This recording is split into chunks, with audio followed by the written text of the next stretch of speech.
오늘 아침에는 이 세례 요한의 예수님에 대한 증거를 좀 살펴보도록 하겠습니다. 누가복음 2장 7절부터 20절까지 말씀을 좀 살펴보도록 하겠습니다. 누가복음 2장 7절. 이 세례 요한은 우리가 알다시피 세례를 베풉니다. 그래서 그 이름도 세례 요한이라 앞에 세례자가 들어가는데, 이건 단순히 세례 요한이 세례를 많이 베풀어 가지고 사람들로 하여금 죄를 깨닫고 하나님께로 돌아오게 했다. 그건 뭐 1차적으로 그런 의미가 있습니다만, 이 세례 요한의 이 세례 요한은 한마디로 얘기해서 예수님의 증거자거든요. 이 세상 사람들은 예수님을 몰라요. 그러나 아예 그 날 때부터 성령으로 충만하여 하나님께로 보내심을 받은 예수의 증인이 바로 이 세례 요한이거든요. 그 부분은 요한복음 1장에 잘 나와 있잖아요. 안 찾겠습니다. 하나님께로 보내심을 받은 예수의 증인이 바로 이 세례 요한입니다. 그러므로 이 세례 요한의 그 목적은 자신의 어떠함, 자기의 어떤 업적을 이룸, 이런 데 있지 않습니다. 그렇죠? 우리가 전에 봤습니다만요, 빈들에 있는 세례 요한에게 하나님의 말씀이 임하죠. 2절에 3장 2절에 보면 하나님의 말씀이 빈들에 있는 사가랴의 아들 요한에게 임한다, 이렇게 되어 있죠. 제가 좀 전에 누가복음 2장이라 그랬습니까? 3장입니다. 누가복음 3장 7절부터 20절에 있는 말씀을 오늘 아침에 살펴보려고 합니다. 이제 다 각설하고요. 세례 요한이 뭐라고 하는가 한번 주목을 해봅시다. 세례 요한이 자기에게 세례를 받으러 나오는 그 당시 당대에 바리새인이나 사두개인이나 좀 내노라 하는 사람들이 세례 요한에게 세례를 받으러 왔어요. 그러니까 아마 이 세례 요한이 하나님이 보낸 사람이 아니면 거기에 눈이 뒤집혔겠죠. 와, 내한테 이런 훌륭한 사람들이 다 찾아오나, 이랬을 겁니다. 그래서 아주 막 업돼 가지고요, 내가 이 정도 되는구나, 아마 이랬을 겁니다. 그런데 세례 요한은 그렇게 나오는 자들을 향하여 상상치도 못할 말을 합니다. 아마 이 사람들은 이 말을 들은 사람들은 아마 평생 그런 얘기는 처음 들었을 거예요. 뭐라고 얘기하는가 하면요, 독사의 자식들아, 이랍니다. 이 독사의 자식이란 말은 사탄의 그 쫄개들아, 이런 뜻이에요. 독사의 자식들아, 사탄의 하수인들아, 이런 뜻이거든요. 기야말 노릇 아니겠습니까? 자기는 그래도 당시 유대 사회에서 참 모든 분야에서 내로라 하는 사람들인데, 그래서 세례 요한이 아주 유명하다 그래서 세례를 받으러 이렇게 왔는데, 아이고 막 벗은발로 달려 나와가지고 어서 오십시오 이렇게 해도 뭐라 할 건데, 아주 그냥 한마디로 독사의 자식들아 이러면서 뭐라 그럽니까? 선포하는 것이 뭐냐면 장차 올 진노입니다. 뭐 앞으로 여러분이 잘하면 그 구원을 받고 앞으로 어떻게 하느냐에 따라서 당신들의 행동에 따라서 일이 이래 될 수도 있고 저래 될 수도 있다, 이래 말 안 합니다. 이미 저들의 중심을 아시는 하나님께서 세례 요한을 통해서 완전히 이건 심판의 말이죠. 독사의 자식들아, 즉 사탄의 하수인들아, 누가 너희들어 진노를 피하라 하더냐. 이 말은 무슨 말입니까? 너희는 진노의 대상자다, 하나님의 심판의 대상자다, 이 말이죠. 길은 딱 하나 있습니다. 그것이 8절입니다. 8절. 그러므로 회개에 합당한 열매를 맺으라. 이거를 또요, 그래, 회개만 잘하면 되는구나, 이래갖고 우리 회개합시다. 우리 잘 알다시피 회개는요, 우리가 어떻게 회개를 잘하느냐에 따라서 회개가 되고 안 되고가 아니라는 거 아시잖아요. 우리의 회개는 딱 하나입니다. 예수 그리스도의 보혈입니다. 그러니까 회개한다는 말은 내가 며칠간 금식을 하고 내 행동을 어떻게 똑바로 하고 이게 아니고요, 예수님 외에는 나의 구원주가 없습니다 라고 신앙을 고백하는 것, 이 믿음을 소유하는 것이 회개거든요. 그래서 예수님을 만나기 전에는요, 절대 사람은 애통하지 않습니다. 오히려 뭐라 그럽니까? 내가 뭐 이랍니다. 내가 뭐 잘못한 게 있는데. 마지막 때에 우리 예수님이 심판장이시라는 걸 우리 다 잘 알잖아요. 그 예수님 앞에서 우리 인간들, 구원받지 못한 인간들의 이구동성이 뭐냐면 내가 뭘 그리 잘못했습니까? 이겁니다. 그 다음에 또 뭘 찾느냐면 내가 그래도 상당히 괜찮게 한 것도 있는데요. 이걸 얘기합니다. 내가 이렇게 하고 저렇게 하고 그거 모르십니까? 내가 상당히 괜찮게 했는데 왜 그런 거는 하나도 생각 안 해주시고 이렇게 심판을 하십니까? 그거죠. 그래서 이게 세례요한이 말하는 회개에 합당한 열매를 맺는다는 말은 예수님을 만나서 악령의 세력에서 벗어나서 성령의 사람이 되어서 성령의 열매를 맺는 사람이 되어야 한다 이 말이죠. 회개에 합당한 열매라 바로 그겁니다. 성령 충만한 성령의 열매를 맺어야 한다 이 말이죠. 이 말귀를 못 알아듣겠죠. 그리고 이들의 그 자랑의 주 자랑이 뭐냐면 우리는 아브라함 후손이다 이겁니다. 우리는 너희들하고 달라. 우리는 쉽게 말해서 성골이야. 나는 뭐 무슨 지파에 속해 있고 내가 몇 대 손이고 이거 자랑하거든요. 거기에 대해서 세례 요한이 일가를 합니다. 속으로 아브라함이 우리 조상이라고 말하지 마라. 너희가 뭐 육신의 혈통으로 아브라함의 후손이 될는지 그거 모르겠지만 하나님은 그거 인정 안 하신다 이거죠. 자, 그 할례에 대해서 뭐 이번 주일에 좀 말씀을 드리겠습니다만요. 껍데기 잘라낸다고 그게 할례가 아니다 이거죠. 표면적 유대인이 유대인이 아니요. 이면적 유대인이 참 유대인이다 이런 말을 해요. 그게 뭐냐면 그냥 껍데기 잘라낸다고 그게 할례가 아니다 이거죠. 마음의 할례를 하라 하는 말이 바로 이 말하고 통하는 말이겠죠. 그러니까 너희가 속으로 우리는 아브라함의 후손이다. 아브라함 우리 조상이다. 이렇게 생각하는데 그거 하지 말라는 거죠. 그러면서 뭐라고 세례 요한이 말을 하는가 하면 하나님이 능히 이 돌들로도 아브라함 자손이 되게 하신다. 이게 무슨 말일까요? 하나님은 뭐 심심해서 돌 가지고 아브라함 자손 만들고 이렇게 하시는 분인가? 이 말이 아닙니다. 구원의 모든 전적인 은혜와 능력이 오직 하나님께 있다 이 말입니다. 그런데 유대인들이 어떤 생각을 하는가 하면 우리는 오랫동안 아브라함의 후손으로서 하나님 성교 온 사람이고 3대 절기 잘 지키고 십계명을 비롯한 모든 계명들 우리 나름대로 잘 지켰으니 우리는 틀림없는 천국 백성이다 이렇게 생각하는 거죠. 그거 아니라는 거죠. 너희들 식으로 그렇게 이야기할 것 같으면 얼마든지 여기서 말하는 돌 가지고도 아브라함 자손이 되게 한다 이 말은 무슨 말이냐면 하나님의 절대 능력을 말하는 겁니다. 하나님이 하신다 이 말이죠. 우리 구원의 모든 여정은 하나님께 달려있는 것이지 우리가 뭘 어떻게 해서 우리가 좀 더 성장 발전하고 뭐 어떻게 되고 이게 아니라는 거죠. 근데 이걸 몰라요. 자꾸 그런 쪽으로 생각을 하거든요. 그 다음에 보십시다. 9절하고 10절은 딱 내가 되는 말씀인데 이걸 잘 분석을 하셔야 합니다. 이미 도끼가 나무 뿌리에 놓였다. 심판이 이미 임했다 이거죠. 그래서 좋은 열매 맺지 않은 나무는 다 찍혀 불에 던져진다. 이 말은 무슨 말일까요? 그냥 단순히 나무를 말하는 게 아닙니다. 좋은 열매란 성령의 열매를 말합니다. 즉 예수를 믿어서 성령으로 충만하여 성령의 열매를 맺지 않는 나무는 즉 그 모든 사람들은 전부 이런 표현을 해서 아침부터 죄송합니다만 지옥행이다 이 말입니다. 그러니까 이 말을 들은 이 사람들이 불안할 거 아닙니까? 걱정도 되고. 그래서 10절 질문을 합니다.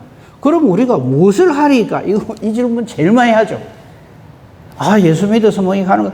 우리는 지금까지 예수를 내가 잘 믿어가, 내가 열심을 내갖고, 내가 뭐 이렇게 해가지고, 그래서 천국 가는 줄 알았는데, 말씀을 들어보니까 그런 게 아니고,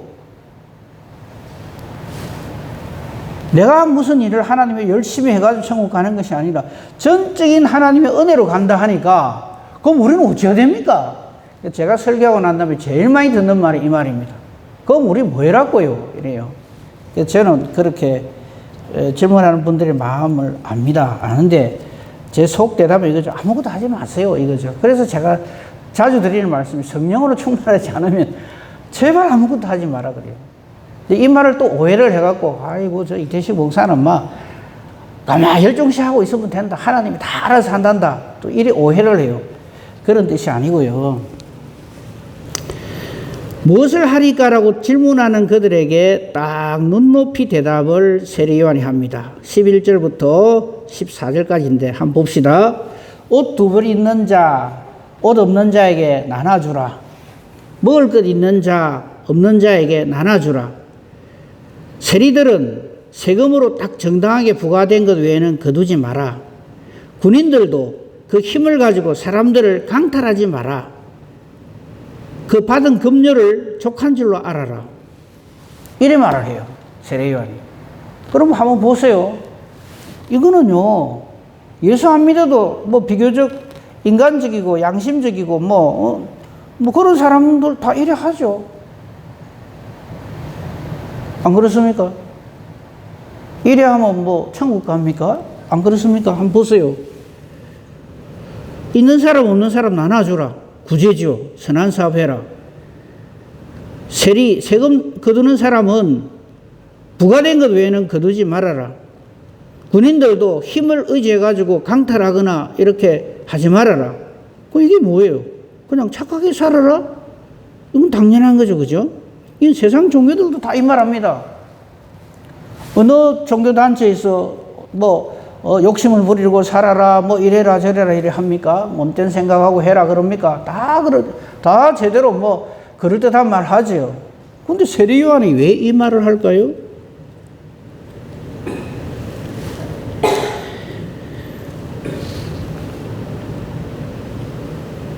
지금 이 말은요, 단순히, 지금 도끼가 나무 뿌리에 놓여 있는 심판받을 사람들이 이렇게 복장을 고치고 좀 착하게 살고 이러면 구원받는다 하는 말로 오해를 하면 안 됩니다.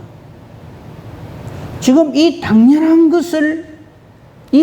것조차도 하지 못하는 것이 죄인의 모습입니다. 가만 한번 보세요. 우리 이거 당연하다고 생각하죠.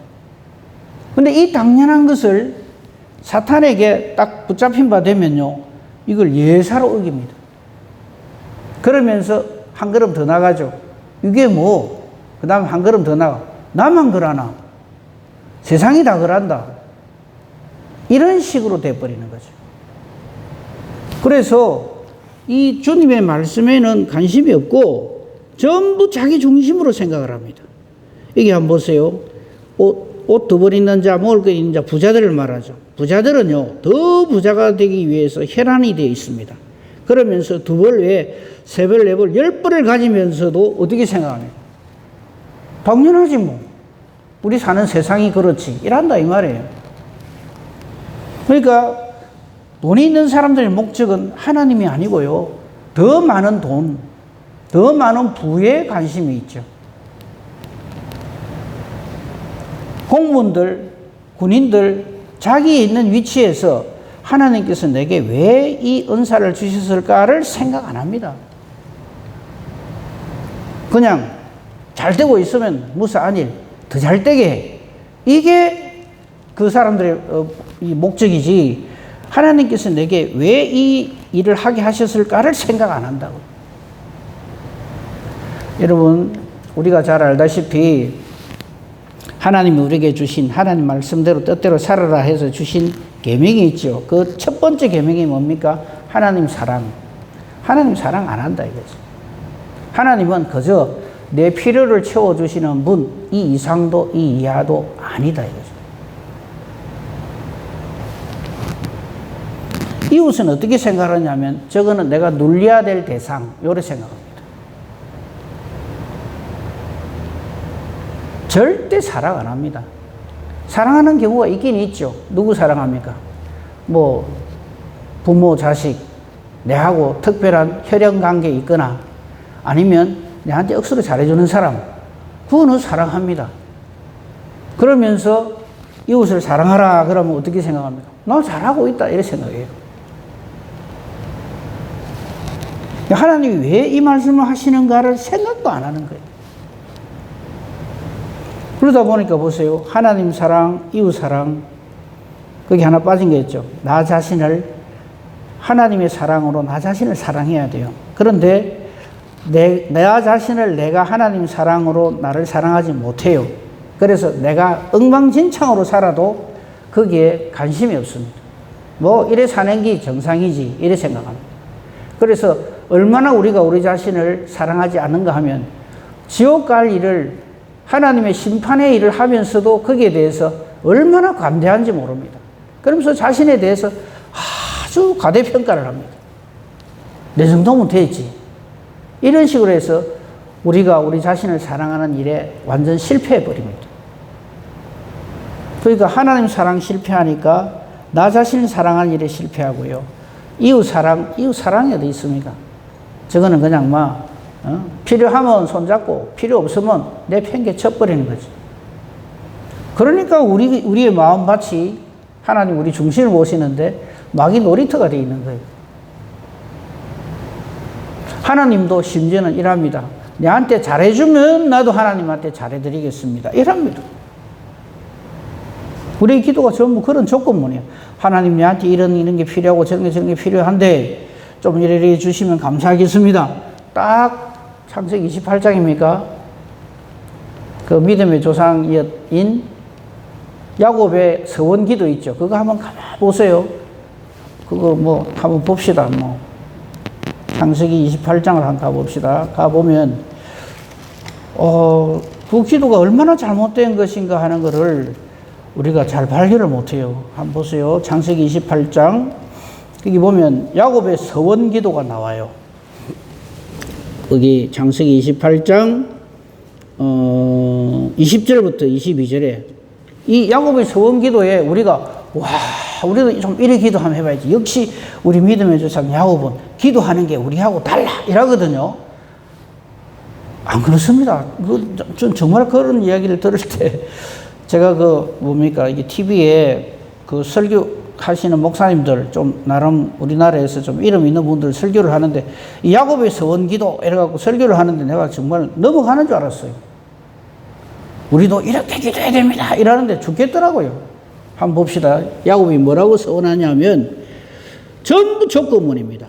하나님이 나와 함께 계셔서 내가 가는 이 길에서 나를 지켜주시고 먹을 떡과 입을 옷을 주셔서 내가 평안히 아버지 집으로 돌아가게 하면 여호와께서는 나의 하나님이 되신답니다. 이게 기도입니까? 기도는 우리 소원풀이가 아닙니다. 근데 우리는 자꾸 그렇게 생각해요. 이거 한번 보세요. 완전 조건이죠. 그러면 예를 들어서 하나님이 이래 안 해주시면 어쩐단 말입니까? 하나님하고 나하고 끝 이 말이에요. 우리가 신앙생활 이래 하거든.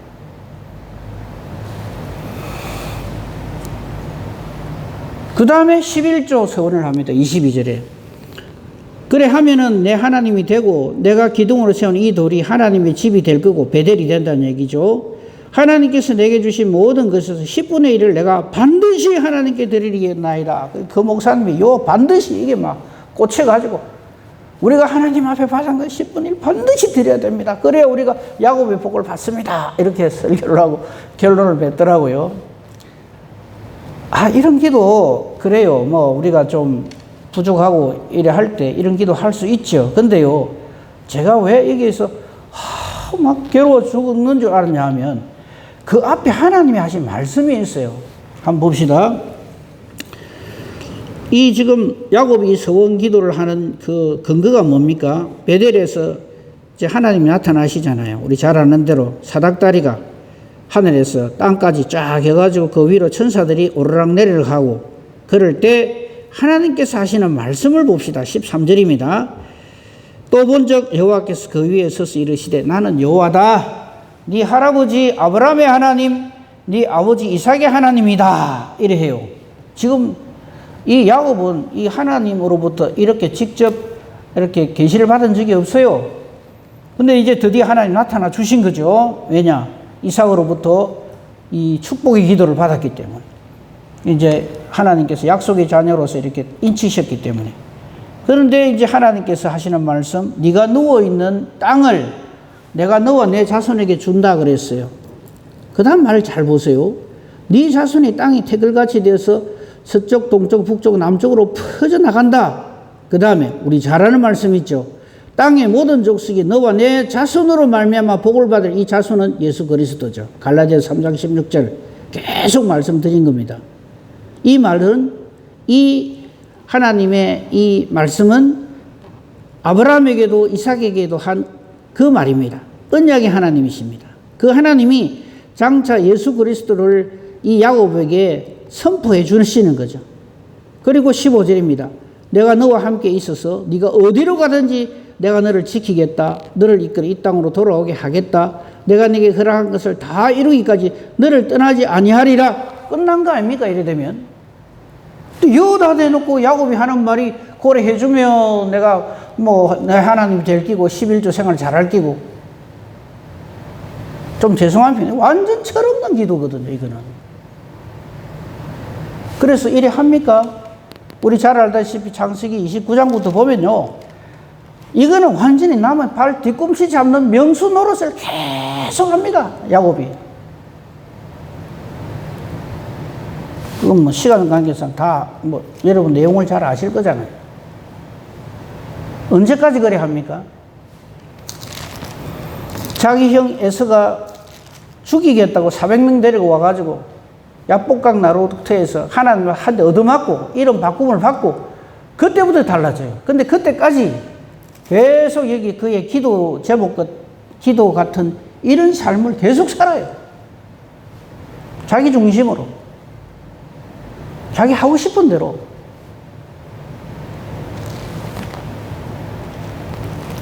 근데 이거는 우리 믿으면서 야곱을, 제가 그분 발 끄트머리도 못 쫓아갈 사람이지만 우리가 이렇다고요. 이 말씀을 깨닫지 못하면 맨날 우리 하는 게 이렇습니다.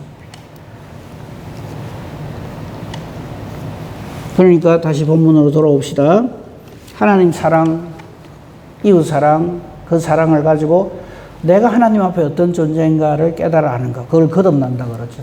이 거듭나지 아니하면 우리는 맨날 거듭나지 못한 이전의 모습처럼, 옛사람의 모습처럼 그렇게 살 수밖에 없다 하는 말씀입니다. 그래서 예수를 믿는다는 것은요, 예수님 가만히 계세요. 내가 얼마나 잘하는가 한번 보세요. 이게 아니라는 거죠. 하나님이 나를 위해서 어떻게 하셨는지. 그렇죠? 우리가 잘해갖고, 우리가 뭐를 해가지고, 우리의 어떤 행위나 이렇게 잘해가지고 될 것 같으면 예수님이 왜 오십니까? 예수님 오실 필요 없죠. 그렇잖아요. 예수님 안 오셔도 얼마든지 잘 되는데. 내가 잘할 수 있는데. 안 되는 줄 하나님 이미 아시고 예수님을 우리에게 보냈는데 그 예수님을 안 살거든요. 나는 죽고 예수님으로 살아라는 말이 그 말인데 그렇게 안 하죠. 지금 그걸 세례 요한이 지적을 하는 겁니다. 그죠? 자, 15절을 한번 봅시다. 이 사람들은 이 말을 세례 요한으로부터 듣고 난 다음에 더 엉뚱한 소리를 합니다. 혹시 당신이 그리스도요? 이랍니다. 왜? 하는 말이 저들이 그동안 가르쳤던 서기관이나 바리새인의 말하고 다르기 때문에, 놀랐기 때문에 가르치는 것이. 그래서 혹시 그리스도입니까? 이래 물어봐요. 이 세례 요한이요, 덜 떨어진 인간 같으면요, 이 말 듣기를 얼마나 바라고, 와이고 그 말 떨어지자마자 그냥 사기꾼 짓을 하겠죠. 그죠? 허세를 부리고, 아이고 언제 사람 알아보네요 이러면서 내가 그리스도입니다. 이거 하려고 얼마나 많은 종교꾼들이 지금도 우리 주변에 득식을 거리는지 모릅니다. 우리는요, 아닌 것을 자꾸 이렇게 탐하고 바라고, 그게 완전히 마귀가 하는 짓이거든요. 좀 죄송한 편입니다. 우리가 정말 하나님 앞에서 우리 주제 파악해야 됩니다. 우리가 얼마나 형편없는 죄인이 있는데 이런 우리를 이처럼 사랑하셔서 독생자를 주셔서 나 같은 죄인이 예수 믿게 해주신 것, 이걸로 어쩔 줄 몰라는 사람이 돼야 되는데 우리 주변에 이 허세를 부리고 그냥 종교 사기꾼들이 얼마나 많은지 몰라요.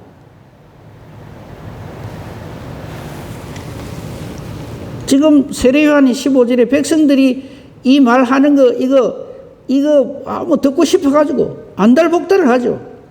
근데 세례 요한은 틀림없는 하나님의 사람인 것이 이렇게 말을 합니다. 예수님을 이렇게 증거하죠. 나 뒤에 오시는 분이 있다. 나는 그분의 증거자다. 나는 그분 신발끈 풀기도 감당 못한다. 그는 성령과 불로 너에게 세례를 베푸신다. 예수님을 소개하잖아요. 예수님을 증거하잖아요. 그 다음에 예수님이 하시는 일을 아예 한 방으로 딱 보내놨어요. 이게 계시록까지 다 갑니다. 그분은 손에 키를 들고 자기 타작마당을 정하게 하신다. 알고 모아 곳간에 쭉정이는 꺼지지 않는 불에 태우신다. 우리 이런 걸 증거하는 사람이 돼야 됩니다. 한 가지만 더 말씀을 드리고 맺겠습니다. 아까 11절에서 14절에 두 번 있는 사람 나눠주고 먹을 것 있는 사람도 나누고 세리들은 세금 외에 거두지 말고 군인들도 뭐 자기 그 욕심을 위해서 강탈하거나 뭐 급료를 족한 줄로 알아라. 이거는요, 뭐 착하게 살면 되네 이렇게 생각하면 안 되는 것이, 아까 제가 하나님 우리에게 주신 계명, 최고 계명, 하나님 사랑, 그 다음에 이웃 사랑, 그죠? 이웃을 어떻게 사랑하라고요?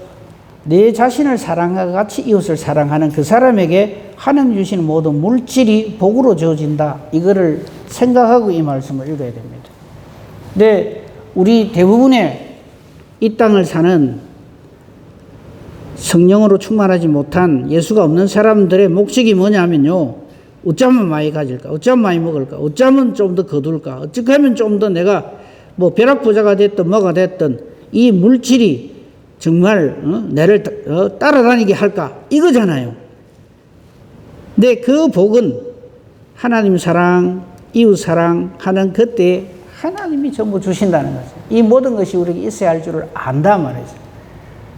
그거를 이 말씀에 해석을 할 때 이렇게 적용을 해야 되리라고 생각을 합니다.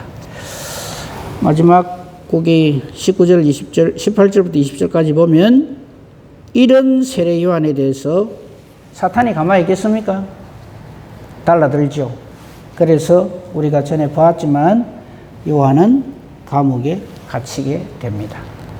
그러니까 우리가 우리 주변에 일어나는 어떤 일들, 현상에 대해서 일희일비하지 말고요, 검사를 하나님께 맡기고요, 하나님 사랑, 하나님 나를 사랑하신 것 같이 내가 얼마나 귀한 존재라는 것을 깨달아 알고, 또 하나님의 그 사랑을 가지고 내 주변에 있는 이웃들을 사랑하고요, 또 하나님이 주시는 바를 족하게 여기고요, 그렇게 해서 성령으로 충만하여 세례 요한의 심령으로 그렇게 하나님 앞에서 사는 그런 은혜와 복을 누리기를 우리 주님의 이름으로 축복하며 축원합니다. 아멘. 감사합니다. 하나님, 오늘도 이 하루를 주시고 이 하루를 하나님 뜻대로 살아라고 하나님 앞에 나오게 하시고 예배로, 기도로, 말씀으로, 찬송으로 이 하루를 열게 해주시니 감사합니다. 오늘 이 세례 요한의 말씀을 우리가 상고했는데 세례 요한의 심령으로 성령으로 충만하여 주님을 위하여서 그렇게 존재하는 저희들 되게 하옵소서. 만나는 누구이든지 간에 날 사랑하사 날 구원하신 우리 주 예수 그리스도를 증거하는 저희들 되게 하옵소서. 오늘도 우리의 기도가 하나님의 뜻을 찾는 기도가 되게 하소서. 내 생각 나의 뜻 버리게 하시고 어떻게 해서든지 하나님 뜻대로 살기를 간절히 소망하는 우리의 기도가 되어서 기도하는 것이 하나님의 뜻과 같게 해 주시옵소서. 그래서 기도하는 대로 하나님이 기뻐 응답해 주시는 능력 있는 기도, 의인의 강구 되게 하소서. 범사 대소사 오직 주님 손에 부탁합니다. 감사하며 우리 주 예수 그리스도 이름으로 기도합니다. 아멘.